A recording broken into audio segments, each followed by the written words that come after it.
Good evening. Thank you for joining us tonight. My name is Connie Chin, and I am the CEO of Global Arts Live, joining forces with Maury Aronson, our Director of Artistic Programs. We want to acknowledge that here in Cambridge, we are on land that was once the home of the indigenous peoples of the Pawtucket and Massachusetts nations, and that their descendants are still among us. Let us never forget that this land was stolen from them. We also acknowledge that colonization and later economies in this area depended on the forced labor of enslaved people. If you are moved to take action, we encourage you to find and give support to an organization of your choice that addresses these issues. Thank you for thinking about this. Please let me also take a moment of gratitude for Global Arts Live supporters.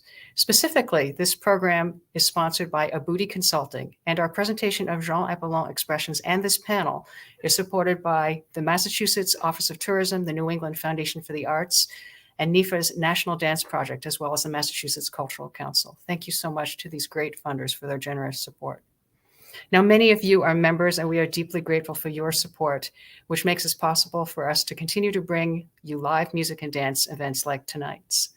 And if you do not already support us, please find out more by clicking into the support section of our website at globalartslive.org. This panel is part of a lead-up to our presentation of the world premiere of Jean Appolon Expression's new work titled Traka on Friday, May 13th and Saturday, May 14th at the Institute of Contemporary Art in Boston. We hope you will join us to experience this wonderful work. Both the dance work and this panel explore the lasting effects of historical trauma that is rooted in slavery and the process of healing the body and mind through expression. We're looking forward to learning from this distinguished panel. Tonight, we expect to have about a half hour with the panel, followed by some time for questions for you. So at any time, you can post your questions on YouTube or Facebook, and we'll do our best to address them all at the end of the discussion. Now, it's my honor and pleasure to bring on screen and introduce the moderator of the panel, Nadia Milad Issa. Nadia uses they, them as their pronouns, and as they join us, let me tell you a little bit about them. Nadia is cultural strategist for Jean Appolon Expressions, and they are company dancers. And can I say kudos to Jean Appolon Expressions for having someone with the title of cultural strategist in the organization. Nadia is currently completing a Master's of Theological Studies at Harvard Divinity School in the African and African American Religious Studies area of focus, and will be pursuing a PhD in Religious Studies at UT Austin. Nadia, hello. It's a true pleasure for me and for our audience to meet you. Thank you for the company for organizing this panel, and I'll hand it right over to you. Thank you so much, Connie Chen. Good morning, good afternoon, good evening to anyone and everyone who's made it here, has taken the time and capacity to join our conversation. I want to extend my profoundest gratitude to the MAP Fund for supporting the premiere of Traka. And thank you to Global Arts Live and the team for making this community building experience possible, as well as a wonderful process to organize. Now, I hold the great honor to introduce tonight's panelists that will join me as we engage and tend to the notions and lived realities of Traka, or troubles in Haitian Kreyòl, community, healing, power, and the power of language. Let's welcome Jean Appolon. Jean Appolon is the co-founder and artistic director of Jean Appolon Expressions, or JAE. Jean Appolon is a successful choreographer and master teacher based in Boston and Port-au-Prince, Haiti. Appolon received his earliest training and performance opportunities in Port-au-Prince with the Vivienne Gauthier Dance Company and the Folkloric Ballet of Haiti. Appolon continued his dance education in the U.S. at the Harvard and Radcliffe Dance Program, Alvin Ailey American Dance Theater, and the Joffrey American Ballet School, where he graduated with his bachelor's from a joint degree program offered by the New School. Appolon has also performed with Alma Lewis Productions, Marlene Silva, North Star Ballet Company, Black Door Dance Company, and the Atlantic City Ballet Company. Appolon teaches at Boston Ballet in the Dance Complex right now. He was appointed a Brother Thomas Fellow and is on the 1804 list of Haitian American changemakers. Appolon seeks to create a diverse community inclusive of all cultures, races, and backgrounds, and to use dance and community to transcend barriers. Thank you so much for joining us. Let's welcome Dr. Michel DeGraff.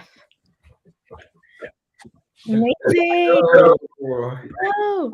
Dr. Michel DeGraff is a Haitian Creolist who has served on the board of the Journal of Haitian Studies. Dr. DeGraff is the director of MIT-Haiti. Dr. DeGraff is a tenured professor at the Massachusetts Institute of Technology here in Cambridge and a founding member of the Haitian Kreyòl Academy.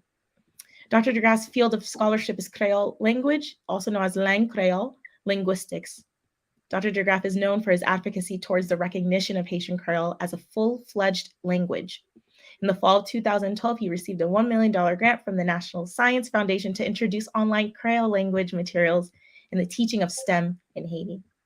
Dr. DeGraff believes that Haitian children should be taught in their native language at all levels of instruction, contrary to the traditional pedagogy of teaching them in French. Dr. DeGraff believes that instruction in French, foreign language for most Haitian children, hinders their creativity and their ability to excel. Thank you so much for your work. Thank you. Thank you for having me. Absolutely. Merci en pile. On est tout le monde. Let's welcome now Dr. Guerda Nicolas. Dr. Guerda Nicolas is the founder of Haiti Community Trust Organization. Dr. Guerda Nicolas completed her pre-doctoral training at Columbia University Medical Center and her postdoctoral training at the New York State Psychiatric Institute at Columbia University at the Department of Child Psychiatry. As a multicultural Haitian American and multilingual psychologist in Spanish, French, and Haitian Creole, Dr. Guerda Nicolas's research focuses on social support networks of Caribbean populations with a specific focus on Haitians. Dr. Guerda Nicolas's recent manuscripts include Contemporary Parenting, a Global Perspective by Routledge Press, as well as Building Mental Health Capacity in Haiti through Collaborative Partnerships by Nova Publishers, and Social Networks in the Mental Health of Haitian Immigrants by Caribbean Studies Press. Thank you so much for your work as well, Dr. Guerda. C'est honneur à nous toutes. Honneur, bonsoir, bonjour à tout le monde. In tonight's panel, we'll really focus on the premiere Traka by Jaye that will be performed again at the Institute of Contemporary Arts Boston next week at 8:00 p.m. Eastern Standard Time on Friday, May 13th and Saturday, May 14th. Hope to see you there. So as we settle into our conversation, to our seats, we really want to build community, right, in the leading to this. And for me, as in my position of company dancer and cultural strategist, I really have had the in-person chance to feel and witness the growth and just how the Traka production truly intends to serve as a platform and a space to talk about experiences of intergenerational trauma, but also multifaceted trauma.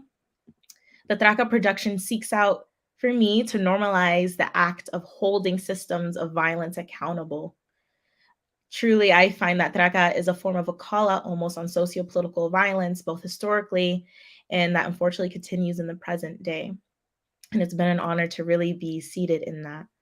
So right now, in our 30 plus minutes, we'll tend to 2 questions that could take us in a number of different routes. And after I pose this question to our wonderful panelists and we get to talk a little bit more, please feel free to insert any reflections, submit any questions you may have so we could take it throughout. I will also offer one reflective question after a panelist discussion question, just so that we have time to ruminate. So let me go ahead and pose the first question. So in general, right, folks who experience mental illness tend to be marginalized predominantly throughout the global Black diaspora, right, throughout different cultural traditions and geographies, where a person may be navigating traka or harm or troubles or trauma. In the context of language, though, right, etymology, terminology, what is the root meaning of the term traka in the framing of trauma? So whoever wants to kick us off, feel free, and we could go ahead and kind of just weave in and out.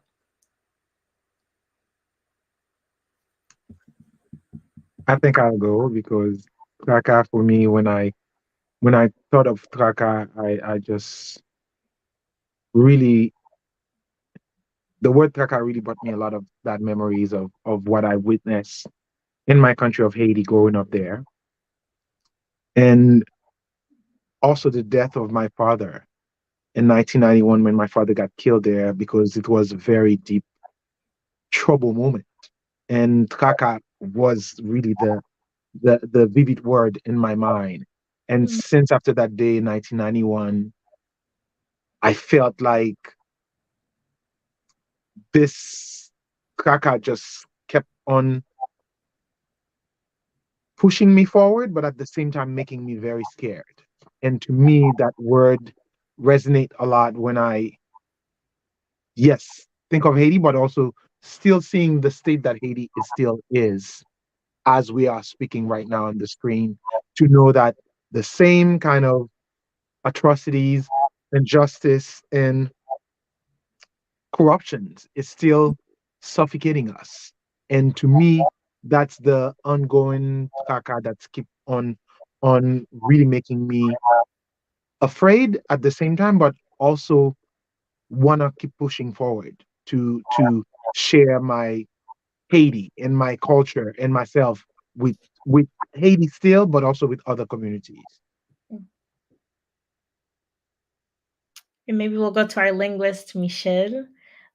What is that root word of Traka? We know that means troubles, right? In Haitian culture, Right. it's a very multifaceted word. Yeah, and I'm sorry, Jean. Again, each time I hear that story, it breaks my heart, but it also gives me hope that in spite of all the tracas that you've been through, you and your company, you're able to create so much beauty. And in a way, it tells me what the way out of Traka is, through what you've been doing, which is to value so deeply Haitian culture, Haitian dance, de la coup. You see, and you mentioned one word that I find to be very important, which is the ongoing aspect of Traka. You see, because when I hear the word Traka, I think of this baggage that we keep having being put on our back.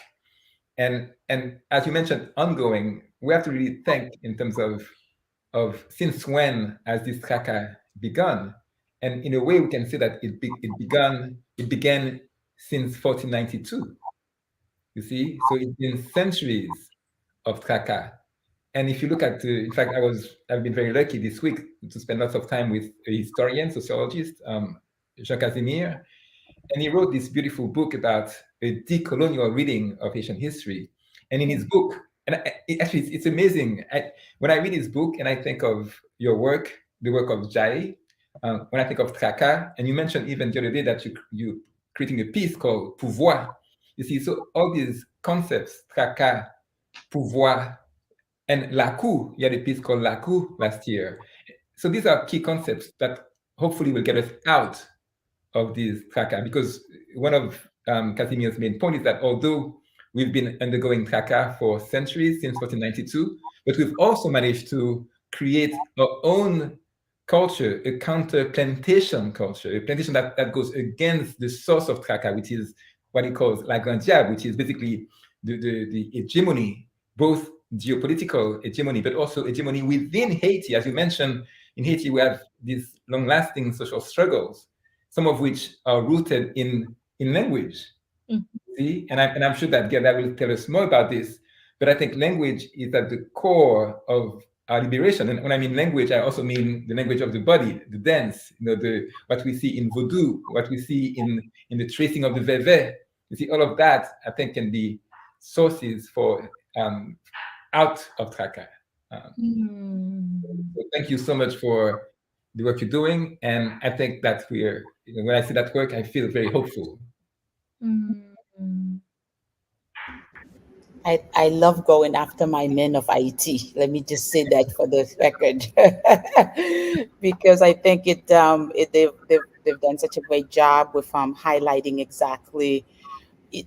So one of the things that I think it's really interesting to me is that the word itself, I don't, even though it's ones that we claim, I've heard lots of people also use the word, right? And at the same time, it means it's not one here and you like, let me go celebrate Traka, you know. When you hear it, you're like, there's been some pain, right? And we use it in lots of different ways. We talk about à la traka pour femme, à la traka pour nègre, à la traka que moun sa passe, à la traka pour pays. Whenever you hear it, it kind of speaks to a level of like pain and uncomfortableness, right? That's there.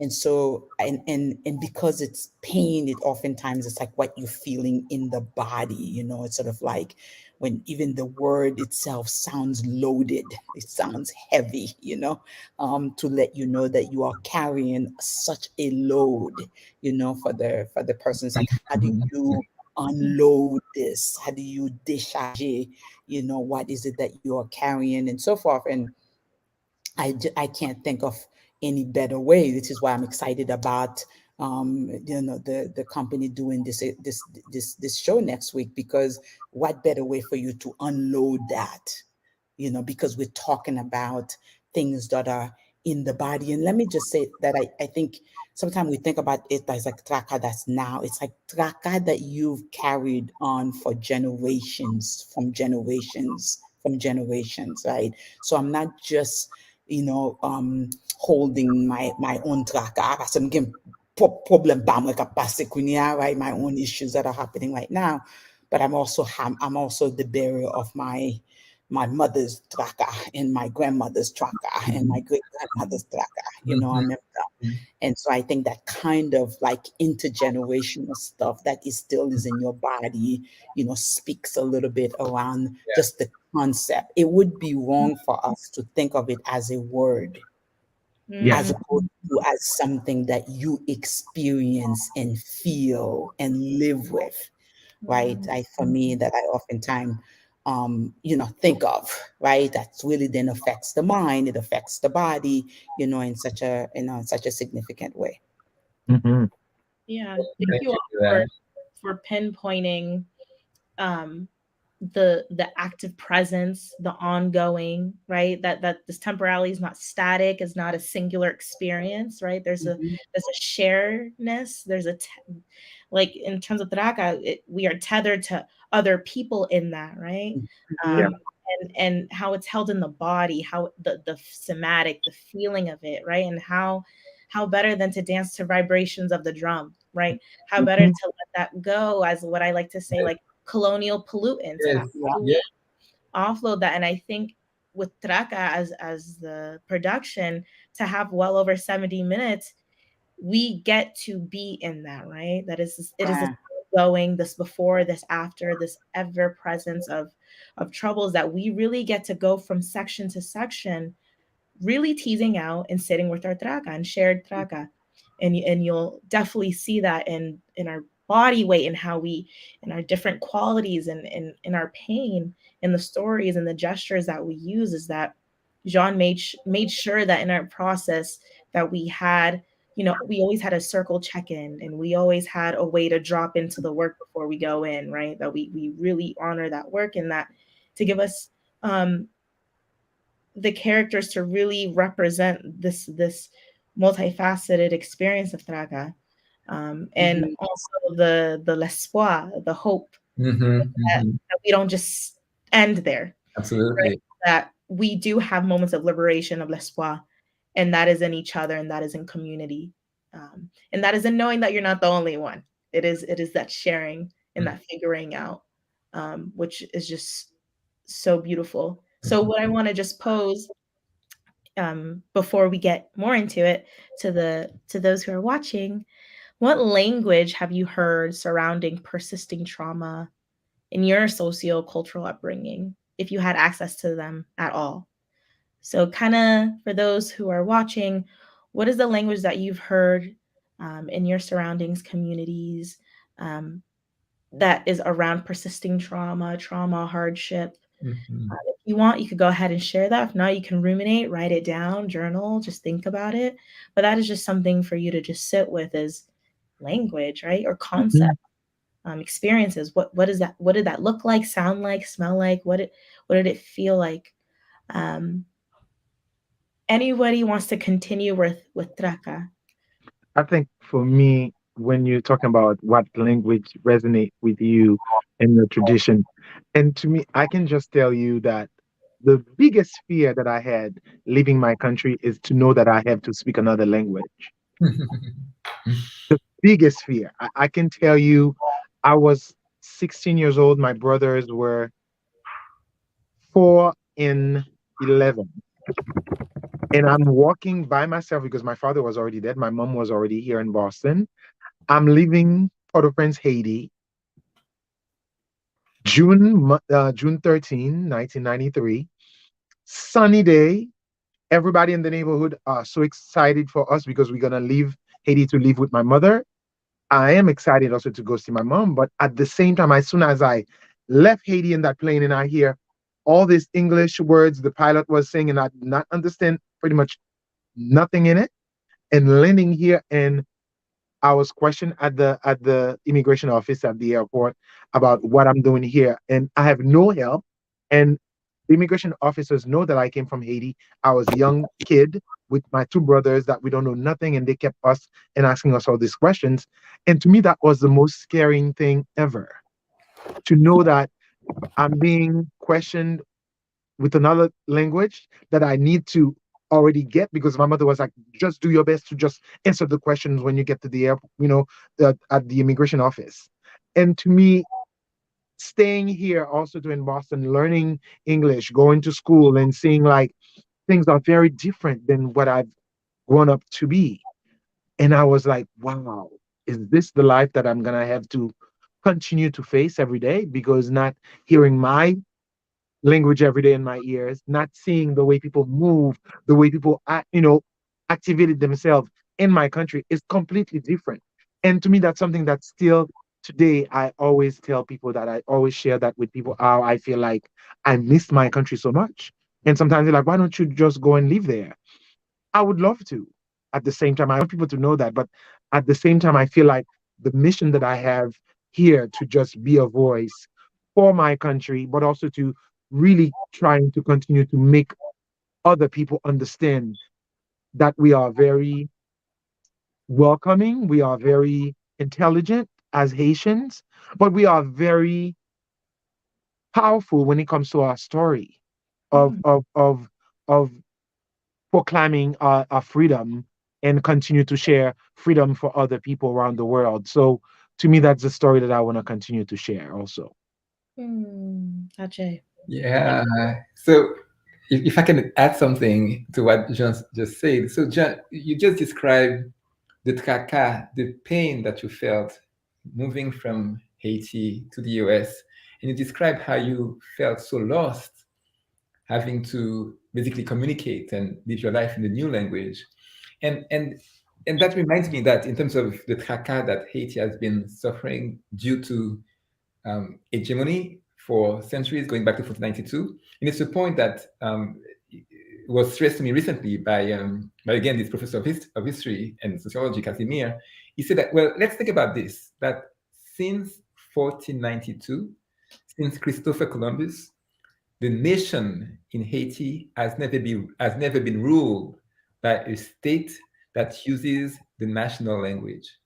If you go back to 1492, if you think of the ruling by the Spaniards, then the French, then the new Haitian rulers, the new state, if you think of the US occupation, and if you think of today even, the Haitian nation has never had a state that valorizes, that honors the nation language, the nation's culture, the nation's way of being in the laku. You see? And this is what you're doing, John, through your art, through what Nadia and all your dancers are doing, is showing that, look, there is value, there is beauty in the laku, in the culture, in our language, in our dances, in our ways of being. You see, so again, I think in a way your life is this microcosm of this traka that's been happening since 1492. You see, but you're also showing us the way out of it, the l'espoir, the pouvoir. You see, and the pouvoir is that. You see, the pouvoir is in that laku, in that dances, in these dances, in the language, in Kreyòl. The Kreyòl, c'est la vie la croix. Kreyòl, c'est nous. You see? And we've been so traumatized that even some of the most advanced intellectuals with PhDs, they don't understand that basic truth that Kreyòl is us, and they want to protect the hegemonic language. You see, so it shows you the power of this trauma. So Guerda, we need you, Guerda. We need you to heal those sickened minds. Yeah, and one of the things you were saying, well, all of you were saying that I was like really First of all, let me tell you, it's always so cool when I'm in a space and people are talking about the things I do every day, which is talk about trauma and the psychological ways that, right? Because, and it doesn't have to be psychologists who are doing this all the time. So, which is really great to see. One of the things that John was saying, which I think was really is important, is sort of like this idea that you think that you can get away from your traka, right? So like there's a sense of like, if in fact I move, like this idea I'm going to move to the United States and then I'm going to be in a different place and traka pral fini, and then, you know, if you hit Abu Combo, you know, singing about the fact that, you know, you're fatigué, you're bouquet, in the bouquet, you know, like, so you come, you leave one traka, you enter in another traka, you leave one bad relationship, you enter into another bad relationship, in part because we have not worked through our trakas. We have not, you know, we felt like somehow we could take this stuff and put it in the basement, or put it in the garage, or put it in the closet, but we just keep piling it on and piling it on and piling it on. And then I see Michel, and Michel says one little word to me, you know, I explode, right? In part because, you know, that I haven't had an opportunity to fully work through my own, never mind my ancestors. And let me tell you, there's amazing epigenetic studies coming around right now that is showing us that the traumas that our great grandparents experience, we are feeling it today, right? That's right. Whether or not you had to go your own, any of your own stuff as well. And so for me, when I get a chance to see Nadia dance, it's like she's helping me work through my traka. She's like literally doing the work for me, and I'm living through her, you know, like, so you don't have to be the dancer on stage to kind of like feel it. And that's why we can go to a production by this Jean Appolon magician, I called him, who's able to do this work, and then you get there and you feel it, right? You feel it yourself, and even though no dancer, right? And that in itself is a vehicle to get access to the sort of physical pain that you are in. Sometimes you're like watching this dance, and then the tears are coming down your face, and you're like, I know what happened. I don't know. That's because you had a chance to kind of relive it through this experience as well. So really, it's such an opportunity for us to show all of the ways that all the path of healing through our own traka. Et puis, et pas de traka, non? On a parlé de traka pays, traka famille, traka ancienne, et puis, là, on parle des avions, and imagine, let's think about the people who took a boat, right? We're talking about the people who went from the Grandans to travel from the Grandans to get to Port-au-Prince, to get into something, to like, tout ça, every single stages of those is a set of traka, a set of trauma the person has to go through and so forth. So you can just imagine the layering of what you're doing. So it cannot just be a show. It has to be multiple shows. It can't just be one. It has to be multiple, because it's like layering of what we need to go through, you know, in that process, right? Well, Mama Fonti réclame pour Jean Appolon avec pour compagnie, parce que it's every Saturday that you can experience that release of the traka. It is true. No, c'est tout bon. It's absolutely true. It should. You have to come to Boston and come and dance with us, and then you'll feel pouvoir dans cela. No, c'est tout bon.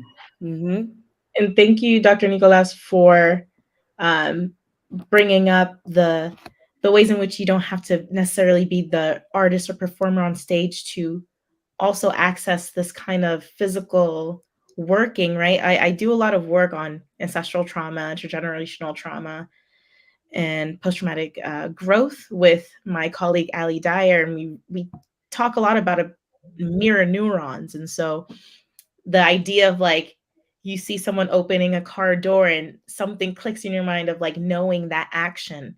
So what does that mean with the mirror neurons to sit in an audience and witness folks with this heavy gestural way of dancing and working through trakas, and also working that within you, right? That there is this connection, there's this kinship, there's this relation with like, I felt that heavy, that sigh, that drop that dancer did. I get that.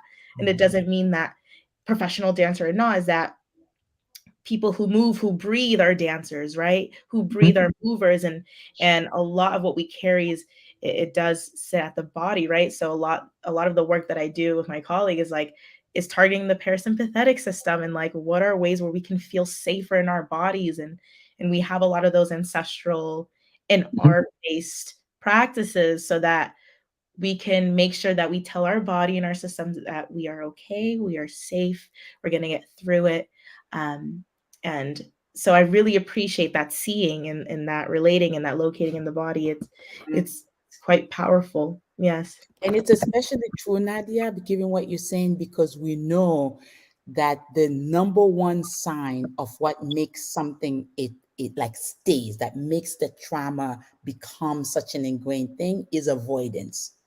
Right. And it makes sense exactly with everything that you are saying. If something is causing you pain, why would you want to relive it? So you want to avoid it altogether. But avoiding it is actually the main problem, right? As well. The other piece I was going to mention, that which is really, really key, is that it's not just an issue about one experiencing my own trauma and experience.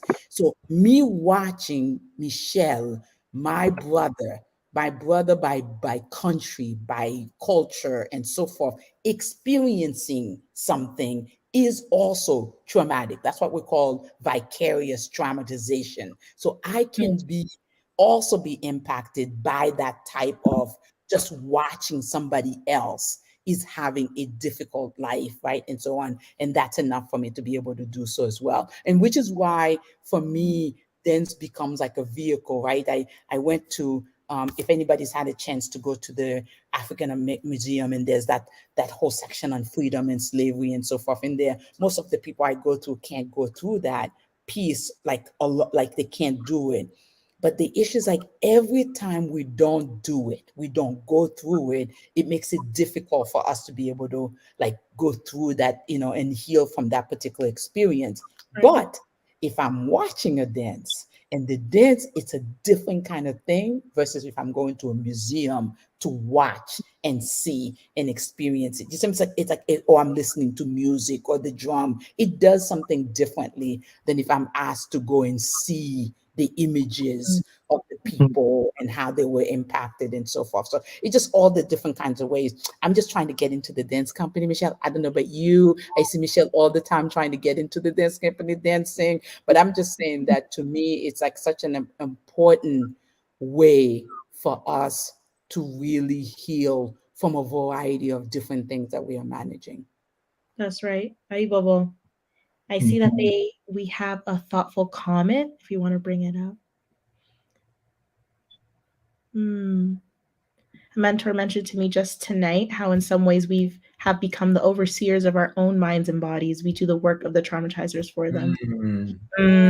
Yeah, that's a layer. Exactly. Yeah. I'm telling you, I have gone to some of these.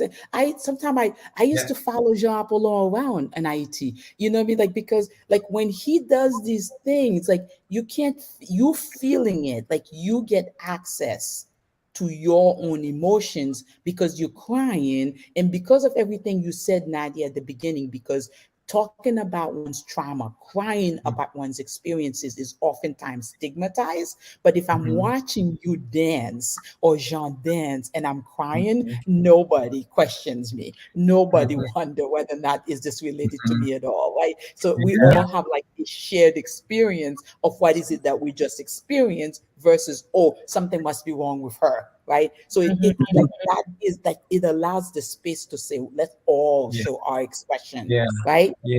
Yeah.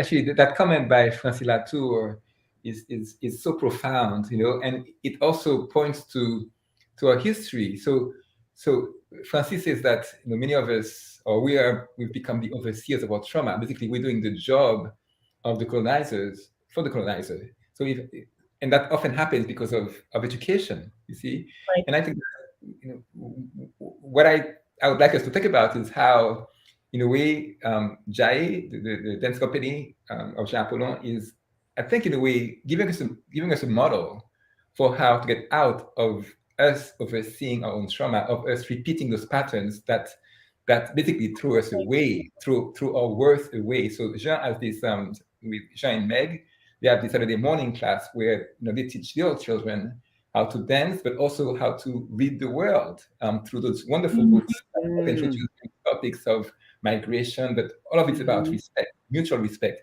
And that reminds me of this Chantelois, annoncé, that says, on dit annoncer, annoncer, annoncer, méditation, qu'on est nous là, annoncer, papa legba, dili nous là.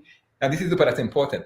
La via voyen GTO, sous point, o legba, ai legba, a legba, qu'on est nous là. So we learned this song. So basically, Ezili, my daughter, and I, we learned it from Fofo and Jinan.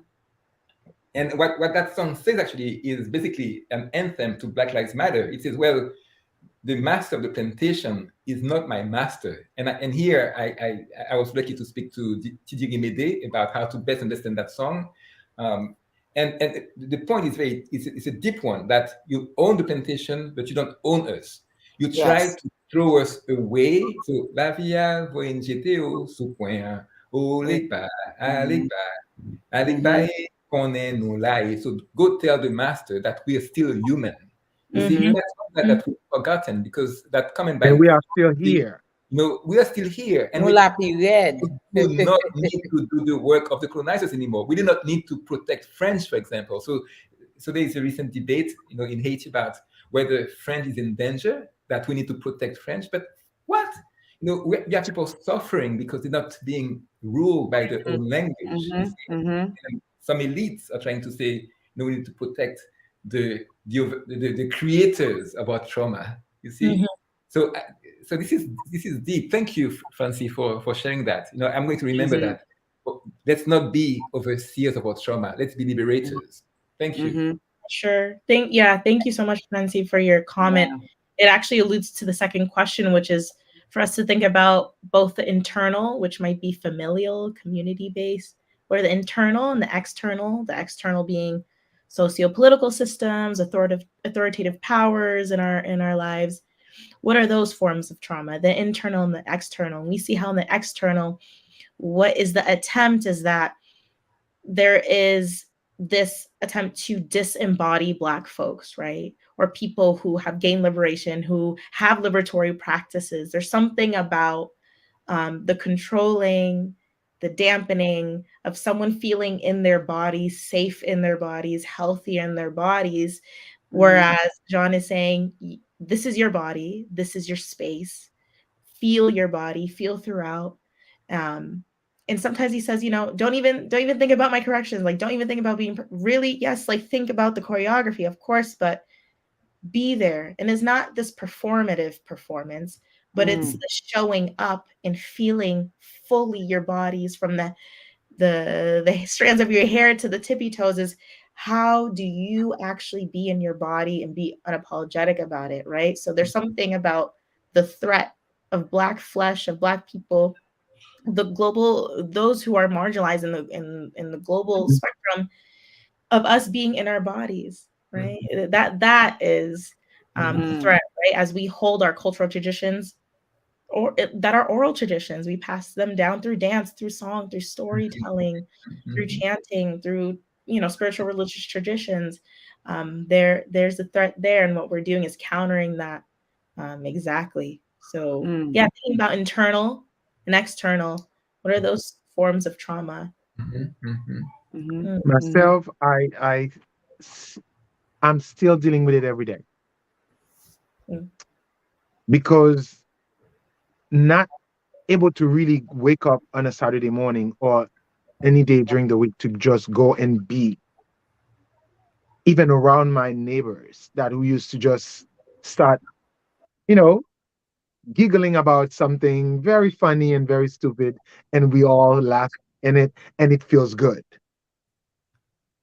And sometimes you try to do the same thing here, even close friends, even you guys in the company. Sometimes I just want to just say something, but I know it's not going to be really clear to you guys. And I'm like, sometimes I smile by myself because it just happened in my head, but I just miss that Laku that Michel speak, and that's the Laku that I try to really walk with every day, and to be able to really.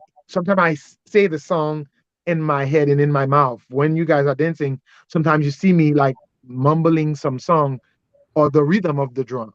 It's just like I want to always stay connected to that internal Mhm. peace that Haiti created in me. Mhm.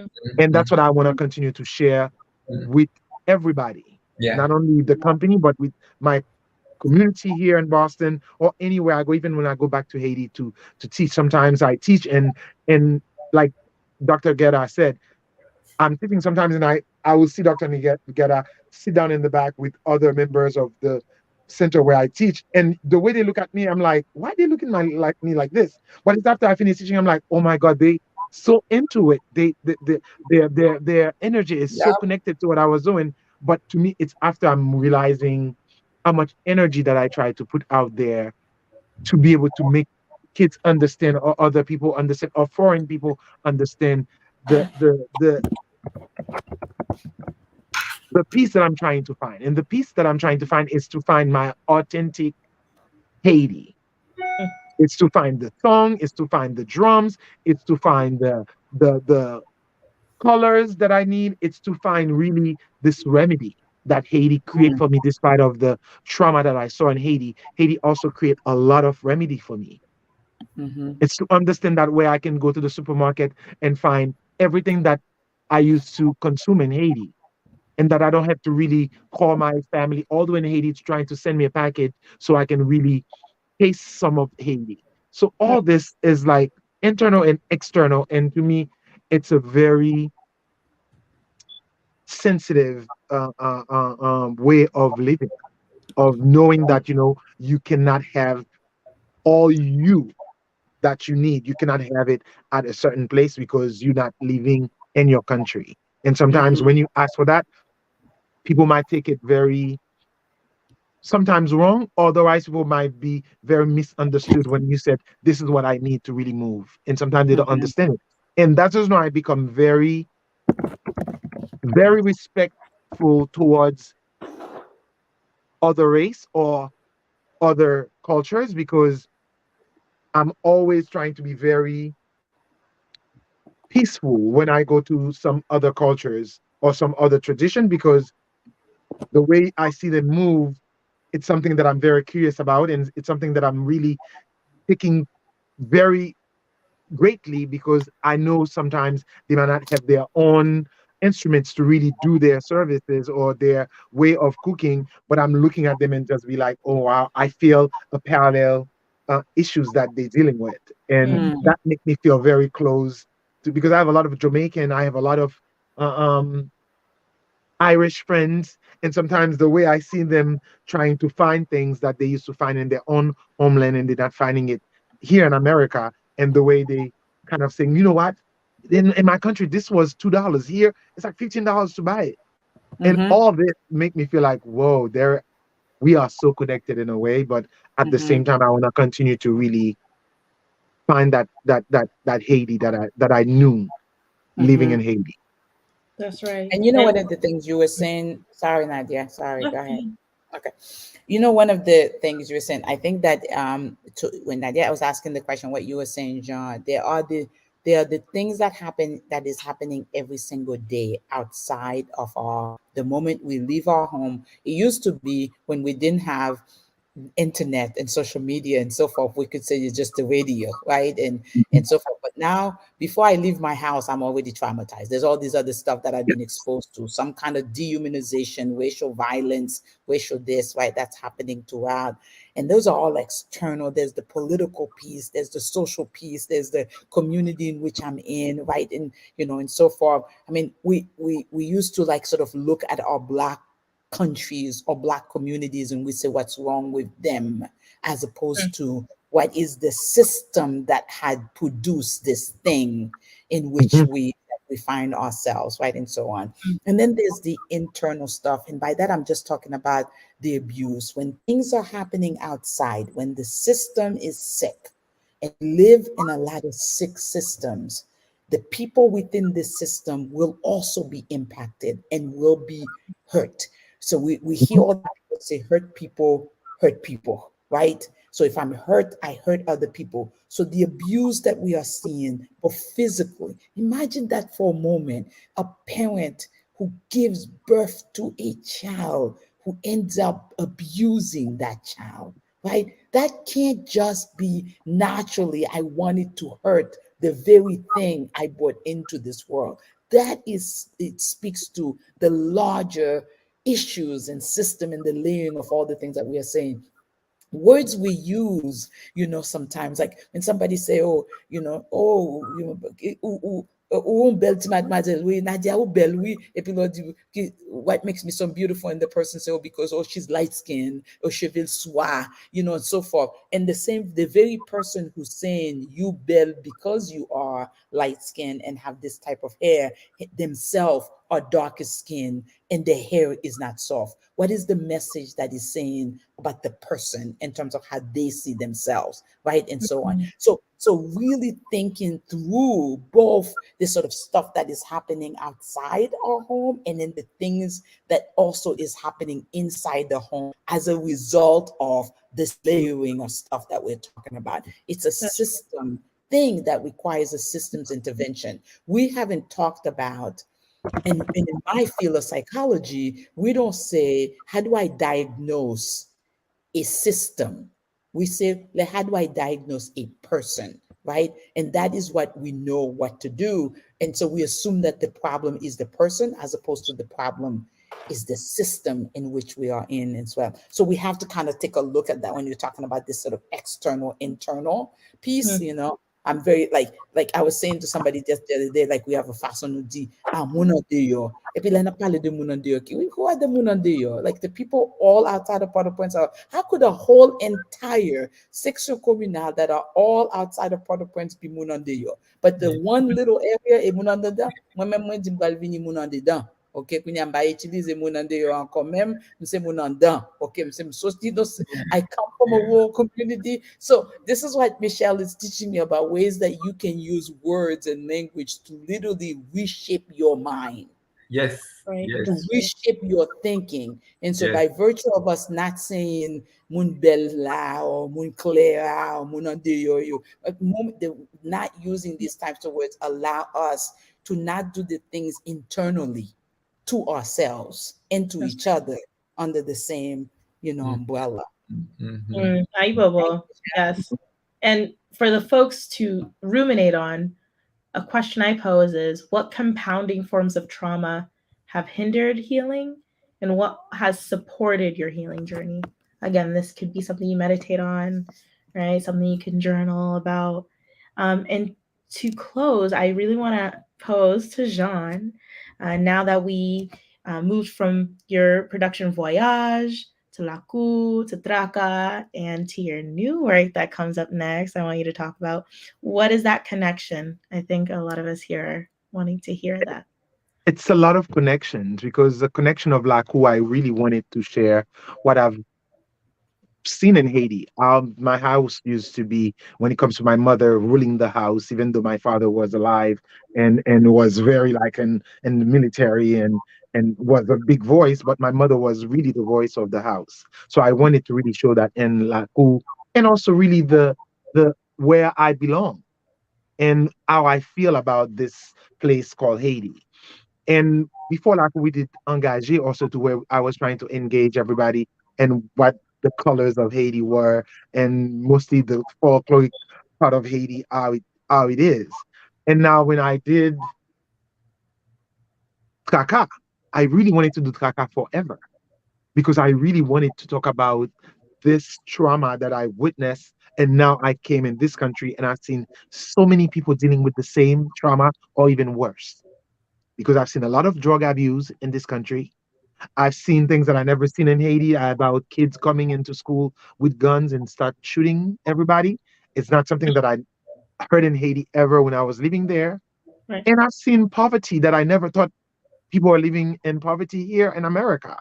So to me, I really want to talk about all that. That's why when I started with my dancers and even with you, Nadia, I asked my dancers to really go around where homelessness were prominent, and also where people were in the street to see how people behave. Because even people who's not homeless, the stress that you see people dealing with, it sometimes is very, very uncomfortable to deal with. And to me, Kraka really, I wanted to open that conversation. But as a mover and a dancer, as we spoke, that helped me to really be able to deal with this world that we're talking about, the stressful world we're talking about. So when I move and I dance with my dancers, or if I just go to a dance class, I feel like I'm able to really shed those weights and shed those negativity that I've been punched by. And now with Pouvoir, hopefully this work will come, hopefully in the next 3 years, talking about how people use power and how they can really use power to not manipulate a system or a group of people, but really trying to find resources to make this community better. Because I feel like power, it's something that's really intriguing for me to have. But I don't see power as the way of controlling somebody else. Right. Because I feel like when you use power to manipulate or to control a group of people or a country, you're doing a big disservice. And that's the disservice that they did to Haiti, who put us still right now where we are still. And also other countries like Ukraine and many other countries of Africa and many other, even here in America. The way we feel like we are so divided, Democrats, Republican, we are trying to be such a groupie rather than trying to really see each other as human being. And you find all this in Traka also too. Rather than find each other as human being and just really find the heart in each other, we're just trying to create divisions. And to me, that's a division that I don't want to create anymore myself. And I want to continue to do movement, to do in classes and invite people like Dr. Guerda and also Michel to come in and just really speak, and having other artists, other people coming in and merge ourselves together to see the power we can create into our communities. Yes.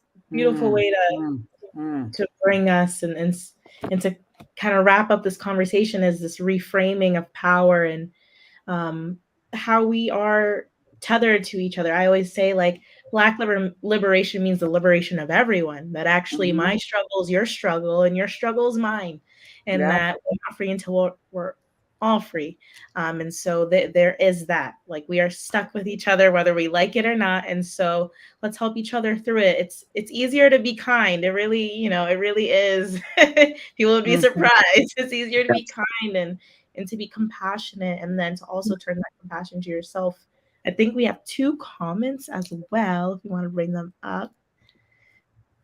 By Louis Michel Vital. I'm appreciative of this discussion. I'm a dissertation member of Black Students of Dance Movement Therapy. You're giving me critical language and ways of knowing to draw from as I support their work. Nice.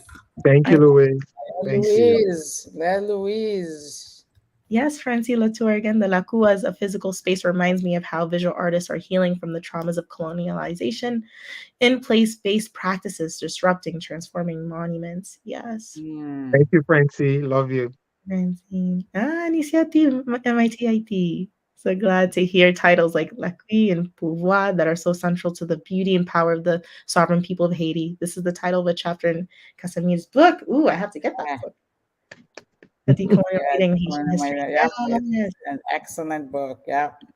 Excellent. Yes. Thank you for this one, Marie. Thank you, everyone. Thank you, Charlene Lake.